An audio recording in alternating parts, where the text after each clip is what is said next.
สุดท้ายปริมาถึงออกนี้ได้บานจมมาการตำปวกขมอดทั้งไงนี้เอ็ดมินบานเลือกเรือได้ไพรุนทดเตียดหายคือเมียนจำนองเจียงทาแต่จงภูมิได้มินสระเมาเละขลวนเรื่องนี้มันแมนจีเรื่องในเตี้ยนเด็กทรงบานอ่านปีสิบเพลหรือบานเคลื่อนตามกันเจาะตุรุโตนูตีนี่คือจีเรื่องเด็กกัดลังแมนเต้นจำปูเนี่ยสกอขเนี่ยระบบเข้มคือครัวซาลกสุเพลหนึ่งเนี่ยสริสุเจตาเด็ดทลอบรูนภูมิตระเบียงเฉยกระบายเจียงพนมเรื่องนี้เตระบานเกดำนาต่อขเนี่ยสงัดขนมจำนอมเนี่ยภูมิจ้าปันใต้ขมิ้นนามณะเฮียนในเยลือหรือรวมเลิกลังวิ่งลอยปลุกคลายดงคานดอกเอาไว้มวยเด็กกำปงและคลุ้นโนตินูกรัวซาลกสุเพามีคณีบุญเนะรูมินกอดเนสริสุเจตาเพริยระบอกกอดก่อนปราชบ้องชโมปิศอายุ12 ปีฉนั้นหนึ่งก่อนสริเปิลชโมก้ามรกอดอายุประมุยฉนำโลกสุเพาทวากาจิมนตรีราชการเนตีรวมแคดจำแนกอย่างสริสุเจตาจิเมปแต่จีวเพียปวกเดียมันดอถนัดลมบะเตปันใต้มันฮือห้าเอาไว้ได้แต่ได้โปเกโรนึกกาปิมนคือตัวจังเอ็ดบันติกให้สถัดในกันดาภูมิได้มีมนุษย์อูออเปกทั่วไอคอนก้นปีบะรินโซดนึ่งสำราทั้งไงมวยลูกสุพ่อบันลือดมหนึ่งถามเมียนพระเชอโบราณมวยสถัดในจงภูมิจวบหมดบังเกาะตักทลาเมียนแกะได้จั่วขลุ่ดำไหลทูทไหลมันกลัวไอเชื้อแต่นุ่มเมื่อเต้ยทุมตุเลี้ยเมียนเรียนหามุกเมียนระบองทมอจะตรุดทรมปอดจุมวินดำเชอทุมหลบตระชุ่งตระใช้ลบปอดจุมวิ่งเพื่อออยบริยากาตระเจสบวิจิปเตะเดเนี่ยภูมิเฮลท้าเตะลูกตาอาจารย์จ้ะปลุกทวบจิกรรมสิทธิ์ระเบิดลูกตาอาจารย์วะมันเนี้ยแต่บ้านตัวโตโมรณะพีบจะยุ่นนะหมกให้โกนใจกุตโรเนตีชไงออกลูกสุพรหนึ่งเนี่ยสเรสุเจตาบ้านตะเมอแต่นู้พลิมปุกเกแต่งปีเป็นจุดหนึ่งแต่นี้อย่างคลั่งเวียทมละม้อมสำหรับครูซาปุกเกมีบรรทุกปีบรรทุกตัวพิ้วทำตุเลียมีแต่ใบได้โดยไล่หนึ่งเนี่ยได้ทลีทำตุเลียในจุ่มวิ่ง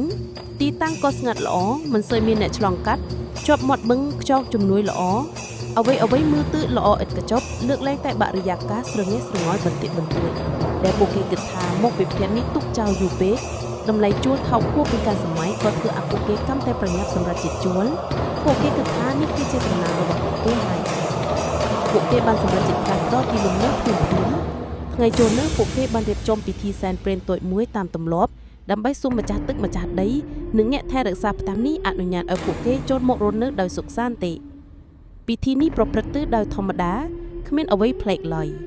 เนี่ยภูมิคลาดเดบันดึงทับโปเกพระเตนือพระแตะจงภูมิลุกก็เมื่อมองโปเกโดยกระแสเพลกบันติหากดูชีอนุษย์ไพ่ปลุยพองบันใต้ขมิ้นนามณะเฮียนิเยลือหรือรวมลึกลังวิ่งไหลปลุกใครรำคาญโดยเอาไว้มุ้ยเด็กกงปงเละคลุ้นเนื้อตีนูบนบานทนายดำบง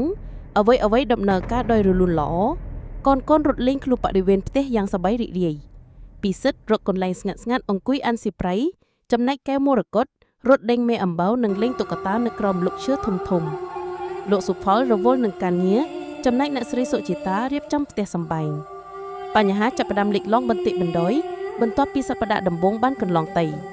ดำบงร้อยเวียกร้อนแต่จีรึงตุ้ยไตเด่งง่ายหนึ่งมือรวมลงเนี่ยสริสุจิตาจับประดำสมกวาท้าเมียนระบฟลาตีกันไล่ได้ครูนเองโกนเสาตุกเข้าเอาได้กอดด่าเนื้อตุกซับแต่บักเตอให้รอเคยวิววิ่งหนึ่งได้กล่าวบังอวยจานโก้มได้เลี้ยงให้ได้เรียบจงเลือดเนื้อซับแต่เคยเมยทะเลจุมกใบเนื้อกอนดัลอึดแต่งได้ขี้มีเนื้อนำมันเนี่ยดาวกัดหรือป้าปอลพองกอดกึศทาประหารจีกอดเพลกคลุ้นหรือโกนเล็งป้าปอลได้ใจดอนเติบเหมือนบันจับอารมณ์คลั่งบรรทบมอกคือสำเลงเนื้อไปยุบหรือไปโรเซียสยิมสรงยิ้มเนื้อใส่สุจิตาจับดำหรือสำเลงไพลการน่าโดยจีสำเลงมนุษย์ดาวจอกดาวล่างเลือบแตะแต่งได้เนื้อแตะแต่งอ้อเนื้อจวนกระมการน่าโดยจีสำเลงก้าวตัวเวียหรือบังอวยติกการน่าเตี้ยโดยจีสำเลงกระซุบปีจงนามือเนื้อแตะดัสดับมันดึงท่าจีสำเลงเอาไว้หรือในเย่เพซ่าไอลอยเปกอซูโลสุพอลหรือโกนปลูกแก้แต่งจะใช้ทักแม่บ้านลือเอาไว้แต่งออกโลกสุพอลแต่งจะเป็นโยธาวิเคราะห์แต่จีสำเลงสัตว์ละเอ็ดสำเลงชอตบอกหรือสำเลงเชือบแทะจ้าริกหรือร่วมโดยสาอากาศสถิตปนนอเนี่ยสเรสุเจตากอบชีเยี่ยมเชื่อตามโกนปันใต้คลองจัดนอแต่มินอารมณ์มันสระหนุกจำนักแกมรกต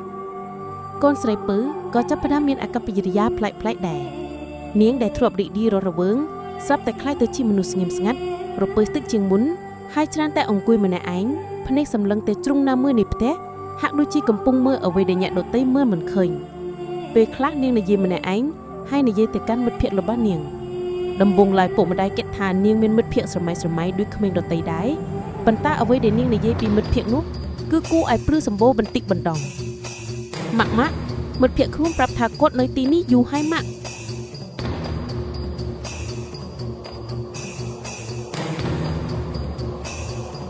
កែវមរកតនិយាយទាំងចង្អុលទៅជុំងើក្ដុំផ្ទះក្នុងបន្ទប់ទទួលភ្ញៀវម៉ាក់មិត្តភក្តិខ្ញុំប្រាប់ថាគាត់នៅទីនេះយូរហើយកែវមរកតនិយាយទាំងចង្អុលទៅជ្រុំងើក្នុងបន្ទប់ទទួលភ្ញៀវគាត់អត់មានភ្នែកទេម៉ាក់អ្នកស្រីសុជាតាព្រឺក្បាលតិចហើយអោបនាងណែនកូនកុំនិយាយលេងចាន់កូនមិត្តភក្តិកូនមានភ្នែកតាអត់ទេគាត់អត់មានភ្នែកទេតាគាត់មើលឃើញម៉ាក់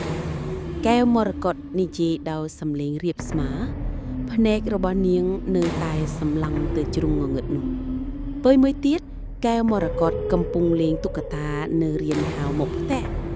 ស្រមាំងតែនាងឈប់លេងហើយងាកមកសួរអ្នកស្រីសុជាតាដែលអង្គុយបកបន្លែមិនឆ្ងាយប៉ុន្មានម៉ាក់អ្នកមីងស្លៀកពាក់ចាស់គាត់ឈរក្បែរដើមស្វាយងឹងគាត់ធ្វើអីអ្នកស្រីសុជាតាងាកទៅមើលត្រង់ដើមស្វាយធំដែលកែវមរកតចង្អុលនៅទីនោះគ្មាននរណាម្នាក់ទួលទេសោះមានតែម្លប់ឈើក្រាស់កូនឃើញអ្នកណាកូនម៉ាក់អត់ឃើញអ្នកណាទេគាត់ឈរនៅនឹងតើម៉ាក់គាត់ញញឹមដាក់កូនតែថ្មិញគាត់ខ្មៅគួរឲ្យខ្លាចណាស់កែវមរកតនិយាយទាំងសំឡេងញ័រតិច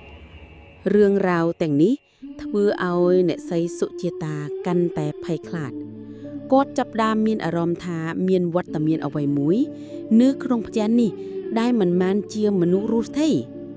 គាត់ច្រើនតែមានអារម្មណ៍ដូចជាមានគេសម្លឹងមើលគាត់ពីក្រោយខ្នងពេលគាត់កំពុងធ្វើការងារផ្ទះពេលគាត់ងាកមើលគ្មាននរណាម្នាក់ឡើយគាត់ចាប់ដើមគេងមិនលក់យល់សុបិនឃើញសុបិនអាក្រក់ច្រើនតែឃើញផ្ទះនេះងងឹកសូនឈឹងហើយមានស្រមោលខ្មៅរំកិលទៅមករហ័សលោកសុផលនៅតែព្យាយាមធ្វើចិត្តរឹងមាំនិងរកហេតុផលមកបញ្យល់គាត់គិតថាប្រពន្ធគាត់ stress ពេក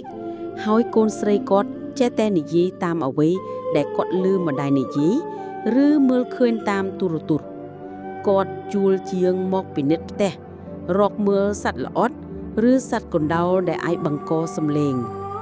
គាត់ជួបជួលទ្វារបង្អួយដែលរលុងដើម្បីកុំឲ្យវាមានសំឡេងពេលខ្យល់បក់តែដូចជាយ៉ាងណាក៏ដោយសំឡេងប្លែកនៅតែមានដដែលមិនបាត់ទៅណាឡើយប៊ីកសិតកូនប្រុសច្បងដែលជាក្មេងរៀនពូកែនិងមានហេតុផលក៏ចាប់ផ្ដើមមានអារម្មណ៍ប្លែកដែរគាត់ច្រើនតែឮដូចជាមានអ្នកណាម្នាក់គង់ដើរនៅក្នុងបន្ទប់របស់គាត់នៅពេលយប់ជ្រៅទាំងដែលគាត់គេងម្នាក់ឯងពេលខ្លះសៀវភៅដែលគាត់ទុកនៅលើតុស្រាប់តែឃើញធ្លាក់ចុះមកដីឬទំព័ររបស់វាត្រូវបានបើកទៅត្រង់ទំព័រណាមួយចម្លែកគាត់ចាប់ដើមភ័យខ្លាចក្នុងការនៅម្នាក់ឯងនៅក្នុងបន្ទប់ជាពិសេសនៅពេលយប់ភាពមិនស្រណុកចិត្តនឹងការភ័យខ្លាចបានគ្របដណ្ដប់លើគ្រួសារទាំងមូលអាហារពេលល្ងាចដែលធ្លាប់តែរីករាយបានคล้ายជាពេលស្ងៀមស្ងាត់ដែលគ្រប់គ្នាហូបបាយដែលអត់និយាយស្ដីច្រើនតែងាកមើលទៅនេះទៅនោះហាក់ដូចជាកំពុងរងចាំឲ្យមានអ្វីកើតឡើងពួកគេគេងមិនសូវលក់ស្កប់ស្កល់ឡើយអ្នកស្រីសុជាតាកាន់តែស្លេកស្លាំងឡើងដោយអស់ជំរឿអ្នកស្រីសុជាតាបានសម្រេចចិត្តទៅប្រាប់មីងរបស់គាត់គឺមីងនឿនដែលជាមនុស្សចាស់រស់នៅភូមិជិតខាងហើយគាត់ជាមនុស្សដែលជឿលើរឿងអពយជំនឿនិងមានចំណេះដឹងខ្លះពីរឿងទាំងនេះមីងនឿនពេលបានស្ដាប់រឿងរ៉ាវទាំងអស់ក៏ធ្វើមុខស្លាំងភ្លាមគាត់និយាយថាគាត់ធ្លាប់ឮចាស់និយាយតគ្នាពីប្រទេសចុងភូមិលោកតាអាចារ្យនោះដែរគាត់ប្រាប់ថាផ្ទះនោះមិនមែនជាផ្ទះធម្មតាទេគឺមានរឿងរ៉ាវកើតឡើងនៅទីនោះតាំងពីយូរយ៉ាមកហើយគាត់មិនបានប្រាប់លម្អិតពីរឿងរ៉ាវជាក់លាក់នោះគ្រាន់តែនិយាយថាមានព្រលឹងដែលមិនបានទៅចាប់កំណើតកំពុងជាប់នៅទីនោះមីងនឿនបានណែនាំឲ្យពួកគេធ្វើពិធីបួងសួងធំជាងមុនសុំម្ចាស់ទីកន្លែងនិងព្រលឹងដែលនៅទីនោះអនុញ្ញាតឲ្យពួកគេរស់នៅដោយសុខសាន្តគាត់បានឲ្យខ្សែអក្សរយ័ន្ត នឹងទឹកមុនខ្លះៗមកអ្នកស្រីសុជាតាយកទៅដាក់នឹងប្រោះព្រំជុំវិញផ្ទះពួកគេបានធ្វើតាមការណែនាំរបស់មីនួនមួយរយៈដំបូងហាក់ដូចជាមានភាពស្ងប់ស្ងាត់បន្តិចសំឡេងប្លែកៗបានថយចុះកែវមរកតក៏មិនសូវនិយាយពីរឿងមិត្តភក្តិដែលមើលមិនឃើញរបស់នាងទៀតដែរពួកគេចាប់ផ្ដើមមានសង្ឃឹមថាអ្វីៗនឹងត្រឡប់មកធម្មតាវិញ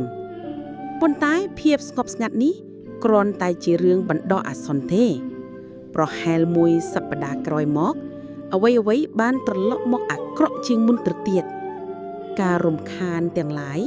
បានក្លាយជាជាក់លាក់និងគួរឲ្យខ្លាចជាងមុនពេលខ្លះពួកគេឮសំឡេងយំសោកសង្រេងពីក្នុងបន្ទប់ដែលគ្មាននរណាអានៅពេលខ្លះទៀតពួកគេឮដូចជាមានអ្នកណាម្នាក់កំពុងរើរបស់របរនៅក្នុងបន្ទប់ក្រោមដីដែលជាកន្លែងងងឹតសូនឈឹងនិងពោពេញទៅដោយរបស់ចាស់រួមម្ចាស់ដើមយប់មួយនៅកណ្ដាលអាធ្រាត្រអ្នកស្រីសុជាតាភ្ញាក់ពីដំណេកដោយសារតែគាត់ឮសំឡេងធ្ងោតិចពីបន្ទប់កែវមរកតគាត់ងើបពីគ្រែដោយស្ងាត់ហើយដើរសំដៅទៅបន្ទប់កូនស្រីទ្វារបន្ទប់កែវមរកតរៀងចង្ហាបន្តិចអ្នកស្រីសុជាតាមើលតាមចន្លោះបន្ទប់គាត់ឃើញកែវមរកតកំពុងគេងលក់ស្រួលនៅលើគ្រែ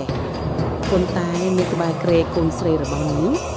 គឺមានស្រមោលខ្មៅមួយកំពុងឈរស្រមោលនោះមានទម្រង់ដូចជារូបមនុស្សស្រីប៉ុន្តែវាខ្មៅងងឹតខ្លាំងរហូតមើលមិនឃើញផ្ទៃមុខឬលំអ៊ឹតផ្សេងទៀតឡើយវាហាក់ដូចជាកំពុងអោនមើលកែវមរកតនៃកំពុងគេងបរិយាកាសនៅក្នុងបន្ទប់នោះត្រជាក់ស្រឹបខុសធម្មតាអ្នកស្រីសុជាតាព្រឺសម្បុរខ្ញាស់ខ្ញាងភាពភ័យខ្លាចរត់ពេញសរសៃឈាមរបស់នាងចង់ស្រែកហៅលោកសុផលប៉ុន្តែសំឡេងរបស់នាងហាក់ដូចជាជួបបំពង់កនាងឈររឹងស្ងៀមនៅមុខទ្វារភ្នែកទាំងគូសម្លឹងមើលស្រមោលថ្មនោះដោយមិនព្រិញភ្នែកស្រុកម៉ោលនោះហាក់ដូចជាដឹងថាគាត់កំពុងមើលព្រោះវារំកិលខ្លួនតិចហើយងាកមករកនាងយឺតទោះបីជាមិនមានភ្នែកក៏ដោយក៏អ្នកស្រីសុជីតាមានអារម្មណ៍ថាវាដាំងសម្លឹងមើលគាត់ភាពភ័យរន្ធត់បានជៀនដល់កម្រិតកំពូលភ្លាមនោះសំឡេងស្រមោលនោះក៏បន្លឺឡើងតិចដូចជាខ្យល់បក់ចន្លោះប្រហោងវាស្ដាប់ទៅស្អើកដូចជាមុខពិបាកអណ្ដោលនិងពោពេញទៅដោយភាពសោកសៅនិងកំហឹងលាក់កំបាំងអ្នកស្រីសុជីតាទ្រាំលេងបានក៏ស្រែកដោយអស់ស្មារតីសំឡេងស្រែករបស់នាងបានដោតលោកសុផលនិងបិសិទ្ធឲ្យភ្ញឹកឡើងលោកសុផលរត់សម្ដៅមករកនាងភ្លាមពេលលោកសុផលមកដល់អ្នកស្រីសុជីតាបានដួលទាំងព្រឺក្បាលដៃចង្អុលទៅក្នុងបន្ទប់កូនស្រីដោយមិននិយាយអ្វីចិនលោកសុផលមើលទៅក្នុងបន្ទប់កូនស្រីភ្លើងបន្ទប់បានបើកដោយស្វ័យប្រវត្តិធ្វើឲ្យបន្ទប់ភ្លឺឡើងគាត់ឃើញកែវមរកតកំពុងអង្គុយនៅលើគ្រែទាំងយំនៅក្បែរគ្រែគឺគ្មានអ្វីទាំងអស់ក្រៅពីភាពទំទេស្អាតបរិយាកាសត្រជាក់ស្រឹបបានបាត់ទៅវិញមានរឿងអីសុជាតាអូនឃើញអីលោកសុផលសួរទាំងស្រន់លតាវអ្នកស្រីសុជាតាយំសោកបោកខ្លួនហើយនិយាយទាំងសំឡេងញ័រខ្ញុំឃើញហើយបងខ្ញុំឃើញហើយវាពិតមែនមានអ្វីមួយនៅក្នុងផ្ទះនេះវាឈរក្បែរកែវមរកតវាប្រាប់ឲ្យយើងទៅចាប់ពីយប់នោះមកលោកសុផលលែងហ៊ានបដិសេធទៀតហើយអ្វីដែលភរិយាគាត់បានជួបប្រទះគឺហួសពីការនឹកស្មានរបស់គាត់ភាពភ័យខ្លាចពិតប្រាកដបានចូលមកក្នុងជីវិតរបស់ពួកគេហើយពួកគេមិនអាចរស់នៅក្នុងផ្ទះនេះតទៅទៀតបានឡើយនៅព្រឹកថ្ងៃស្អែកទាំងដែលខ្លួននៅរន្ធត់លោកសុផលនិងអ្នកស្រីសុជាតាបានសម្រេចចិត្តប្រមូលអីវ៉ាន់ទាំងអស់ហើយចាកចេញពីផ្ទះនោះភ្លាមដោយមិនគិតពីលុយកាក់ដែលបានចំណាយលើការជួលឬការរៀបចំផ្ទះនោះឡើយពួកគេបានខ្ចប់របស់របរតិចតួចដែលចាំបាច់ហើយប្រញាប់ចេញទាំងព្រឹកព្រលឹមមុនពេលអ្នកភូមិភ្ញាក់ពីដំណេកច្រើនពេលពួកគេចេញផុតពីរបងផ្ទះពិសិដ្ឋបានងាកមើលទៅក្រោយគាត់ឃើញបងអុយជន់លើមួយដែលបិទចិត្តកាលពីយប់មិញ ស្រាប់តែបើកចង្ហាបន្តិចហើយហាក់ដូចជាមានស្រមោលខ្មៅមួយរំកិលបាត់ទៅក្នុងនេនេផ្ទះចាស់នោះគាត់ក៏ប្រញាប់ងាកមុខមកវិញហើយបន្តដើរតាមឪពុកម្ដាយដោយមិននិយាយអ្វីពួកគេបានទៅស្នាក់នៅផ្ទះមីនឿនជាបណ្ដោះអាសន្នពួកគេមិនបានប្រាប់អ្នកជួលផ្ទះពីមូលហេតុពិតប្រាកដនៃការចាកចេញរបស់ពួកគេទេគ្រាន់តែប្រាប់ថាមានបញ្ហាបន្ទាន់ខ្លះរហូតមកដល់សប្តាហ៍ថ្ងៃផ្ទះចុងភូមិជាប់មាត់បឹងកក់ទឹកថ្លានោះនៅតែទំទេរស្អាតគ្មាននរណាហ៊ានចូលទៅរស់នៅឡើយគេថាអ្នកខ្លះដែលព្យាយាមចូលទៅរស់នៅក៏ត្រូវប្រឈមនឹងរឿងរ៉ាវប្លែកៗគួរឲ្យខ្លាចដូចគ្នារហូតទ្រាំលេខបាំងហើយចាកចេញទៅវិញអស់ដើមឈើធំកាន់តែដុះក្រាស់ភាត់ជុំវិញផ្ទះធ្វើឲ្យវាមើលទៅកាន់តែអាប់អួរនឹងកថាបាំងគ្រួសារលោកសុផលនិងអ្នកស្រីសុជាតាបានផ្លាស់ទៅរស់នៅកន្លែងផ្សេងឆ្ងាយពីភូមិនោះពួកគេមិនបានចងចាំរឿងនេះដោយផ្ទាល់ជាមួយនឹងនរណាក្រៅពីក្រុមគ្រួសារនិងមីងនឿនឡើយទោះបីជាពួកគេបានចាក់ចេញពីផ្ទះនោះយូរប៉ុណ្ណាក៏ដោយក៏ការភ័យខ្លាចនិងអារម្មណ៍មិនស្រណុកចិត្តដែលពួកគេបានជួបប្រទះនៅតែដក់ជាប់ក្នុងចិត្តរបស់ពួកគេជានិច្ចពួកគេដឹងថានៅផ្ទះចុងភូមិនោះមានអ្វីមួយដែលមើលមិនឃើញកំពុងរង់ចាំយ៉ាងស្ងៀមស្ងាត់លាក់ខ្លួននៅក្នុងស្រមោលនៃផ្ទះចាស់នោះជានិច្ចហើយគ្មាននរណាម្នាក់ដឹងថាតើអ្វីទៅដែលវាចង់បានឬហេតុអ្វីបានជាវាជាប់នៅទីនោះឡើយភាពអាត់កំបាំងនេះហើយដែលធ្វើឲ្យរឿងរ៉ាវរបស់ពួកគេកាន់តែគួរឲ្យព្រឺសម្បូរនិងមិនអាចបំភ្លេចបានឡើយជាចុងក្រោយពួកខ្ញុំសូមធ្វើការអរគុណដល់អ្នកទាំងអស់គ្នាដែលបានស្ដាប់នៅទំព័រខ្មោចមួយនេះសូមឲ្យអ្នកទាំងអស់គ្នាជួបតែសំណាងល្អនិងសុខភាពល្អក្នុងជីវិតប្រសិនជាអ្នកទាំងអស់គ្នាពេញចិត្តនៅសាច់រឿងមួយនេះសូមកុំភ្លេចចុច Subscribe លេងនិង Share នៅ Channel YouTube មួយនេះផងណាបាយបាយ